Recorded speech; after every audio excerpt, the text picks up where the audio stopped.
আসসালামু আলাইকুম। সন্ধে ৭টা, বাংলাদেশ বেতার খুলনা। খবর পড়ছি কানিজ ফাতেমা শেফা। বিপুল উৎসাহ উদ্দীপনা ও ধর্মীয় ভাব গাম্ভীর্যের মধ্য দিয়ে দেশের অন্যান্য স্থানের মতো খুলনায় আজ খ্রিস্টান সম্প্রদায়ের অন্যতম বৃহত্তম ধর্মীয় উৎসব বড়দিন উদযাপিত হচ্ছে। এই দিনে শান্তি, ন্যায় বিচার ও মানবতার অমর বার্তা নিয়ে পৃথিবীতে যীশু খ্রিস্টের আবির্ভাব ঘটে। রাষ্ট্রপতি মোহাম্মদ শাহাবুদ্দিন এবং প্রধান উপদেষ্টা অধ্যাপক ড মোহাম্মদ ইউনুস এ উপলক্ষে পৃথক বাণী দিয়েছেন। আজ সরকারি ছুটি।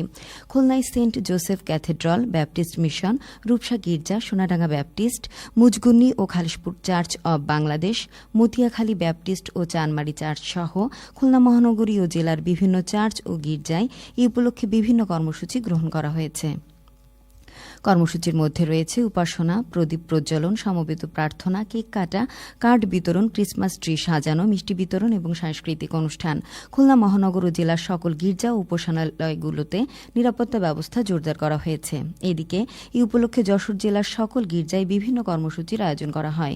কর্মসূচির মধ্যে ছিল আলোকসজ্জা, সাজানো হয়েছে ক্রিসমাস ট্রি, নির্মাণ করা হয়েছে যিশুর জন্মের প্রতীক গোশালা।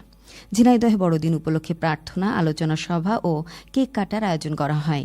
যশোর অঞ্চলের প্রধান পরিচালক পাস্টর ডেনি সরকার আজ সকালে কালীগঞ্জ ব্যাপটিস্ট চার্চে প্রার্থনা ও কেক কেটে বড়দিনের উদ্বোধন করেন। পরে ভক্তদের নিয়ে ধর্মীয় বিশেষ নৃত্য পরিবেশন করা হয়। এদিকে মেহেরপুরে এ উপলক্ষে বিভিন্ন কর্মসূচি গ্রহণ করা হয়েছে। কর্মসূচির অংশ হিসেবে মুজিবনগর উপজেলার ভবেরপাড়া চার্চে প্রার্থনার মধ্য দিয়ে বড়দিন উদযাপন শুরু হয়। একই সাথে দেশের শান্তি ও সমৃদ্ধি কামনায় বিশেষ প্রার্থনা করা হয়। প্রার্থনার শেষে খ্রিস্টান ধর্মাবলম্বীরা পাড়া মহল্লায় স্থাপিত প্রতিটি গোশালা পরিদর্শন করেন এবং কীর্তন পরিবেশন করেন। মাগুরায় বিভিন্ন গির্জায় ধর্মীয় আচার অনুষ্ঠান, পবিত্র বাইবেল পাঠ, কীর্তন ও বিশেষ শান্তির প্রার্থনার মধ্য দিয়ে খ্রিস্টান সম্প্রদায়ের অন্যতম প্রধান ধর্মীয় উৎসব বড়দিন উদযাপিত হয়। এই উপলক্ষে প্রতিটি গির্জা বর্ণিল সাজে সাজানো হয়েছে। এছাড়া চার্চে থাকা শিশুদের উপহার সামগ্রী বিতরণ করা হয়েছে। খুলনা বিভাগের অন্যান্য জেলায়ও অনুরূপ কর্মসূচির মধ্য দিয়ে খ্রিস্টান সম্প্রদায়ের অন্যতম বৃহত্তম ধর্মীয় উৎসব বড়দিন উদযাপিত হচ্ছে। সংস্কৃতি বিষয়ক মন্ত্রণালয় থেকে আগত সুপার ক্যারাভ্যানের মাধ্যমে বাগেরহাট জেলার খানজাহান আলী রহমতুল্লাহি আলাহির মাজার মাঠে আজ ত্রয়োদশ জাতীয় সংসদ নির্বাচন ও গণভোটের প্রচারণা অনুষ্ঠিত হয়। জেলা প্রশাসক, স্থানীয় সরকার বিভাগের উপপরিচালক, অতিরিক্ত জেলা ম্যাজিস্ট্রেট, সদর উপজেলা নির্বাহী কর্মকর্তা, জেলা গণযোগাযোগ অধিদপ্তরের উপপরিচালক ও সংশ্লিষ্ট কর্মকর্তা সহ বিভিন্ন শ্রেণী পেশার মানুষ এ সময় উপস্থিত ছিলেন। প্রথমবারের মতো খুলনা মহানগরীর রায়ের মহল মাধ্যমিক বিদ্যালয়ের পুনর্মিলনী অনুষ্ঠান ২০২৫ আজ বিদ্যালয় মাঠে অনুষ্ঠিত হচ্ছে। এই উপলক্ষে বিদ্যালয় প্রাঙ্গণে এক আলোচনা সভার আয়োজন করা হয়। যশোর মাধ্যমিক ও উচ্চ মাধ্যমিক শিক্ষা বোর্ডের চেয়ারম্যান অধ্যাপক ড মোসাম্মদ আসমা বেগম এতে প্রধান অতিথি এবং যশোর শিক্ষা বোর্ডে বিদ্যালয় পরিদর্শক অধ্যাপক ড কামরুজ্জামান বিশেষ অতিথি ছিলেন। পুনর্মিলন উদযাপন কমিটির সভাপতির সভাপতিত্বে অনুষ্ঠানে বিদ্যালয়ের প্রাক্তন প্রধান শিক্ষক, শিক্ষার্থী ও সুশীল সমাজের প্রতিনিধি সহ বিভিন্ন পেশার মানুষ উপস্থিত ছিলেন। অনুষ্ঠানের অন্যান্য কর্মসূচির মধ্যে ছিল জাতীয় পতাকা উত্তোলন, বর্ণাঢ্য র্যালি, স্মৃতিচারণ এবং দোয়া। এছাড়া এই উপলক্ষে বিদ্যালয় মাঠে সাংস্কৃতিক অনুষ্ঠান অনুষ্ঠিত হচ্ছে। ৩ দিনব্যাপী পণ্য ও পিঠা মেলা আজ যশোর পৌর উদ্যানে শুরু হয়েছে। অতিরিক্ত জেলা ম্যাজিস্ট্রেট প্রধান অতিথি হিসেবে এর উদ্বোধন করেন।